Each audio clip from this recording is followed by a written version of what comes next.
আজি আপোনালোকে চিন্তা কৰক, মোৰ যদি দেউতা মাই মোক নপঢ়ালেহেঁতেন, যদি আজি পল্লৱ লোচন দাসক তেওঁৰ দেউতাক মাকে নপঢ়ালেহেঁতেন, আপোনালোকৰ আগত থিয় হৈ মই কথা ক'বৰ বাবে মই সুবিধা ক'ত পালোহেঁতেন?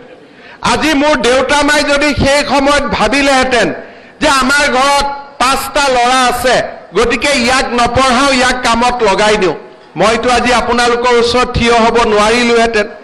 আজি যদি মই দুআষাৰ শিকিব পাৰিছোঁ, আপোনালোকৰ সন্মুখত 2টা কথা ক'ব পাৰিছোঁ, 2টা কাম যদি আপোনালোকৰ বাবে কৰিব পাৰিছোঁ, তাৰ কৃতিত্ব কাৰ? মোৰ দেউতা আৰু মাৰ। কাৰণ দেউতা মাই মোক স্কুলত পঢ়াবৰ কাৰণে, কলেজত পঢ়াবৰ কাৰণে সিদ্ধান্ত গ্ৰহণ কৰিছিল।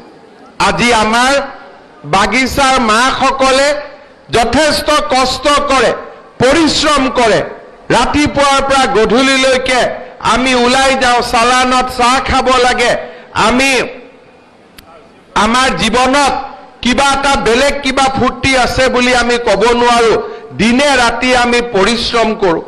কিন্তু এই পৰিশ্ৰমৰ মূল্য কি? এই পৰিশ্ৰমৰ পুৰস্কাৰ কি? যদি মোৰ ল'ৰা ছোৱালী ডাঙৰ মানুহ হ'ব পাৰে, সেইটোৱে হৈছে মোৰ জীৱনৰ আটাইতকৈ ডাঙৰ পুৰস্কাৰ, তাতকৈ আৰু একো পুৰস্কাৰ হ'ব নোৱাৰে। সেইকাৰণে আজিৰ এই সভাত উপস্থিত মোৰ মাসকলক মই অনুৰোধ কৰিম যে আপোনালোকৰ যি আছে থাকিব, কিন্তু ল'ৰা ছোৱালীক পঢ়াব, স্কুলত আহিছে নাই খবৰ ল'ব, স্কুলৰ পৰা গৈ ৰাতি যাতে ঘৰত পঢ়া শুনা কৰে, আৰু 1 মাহৰ মূৰত এবাৰ হ'লেও স্কুলত আহি ল'ৰা ছোৱালীৰ খবৰ ল'ব যে পঢ়া শুনা কৰিছেনে নাই।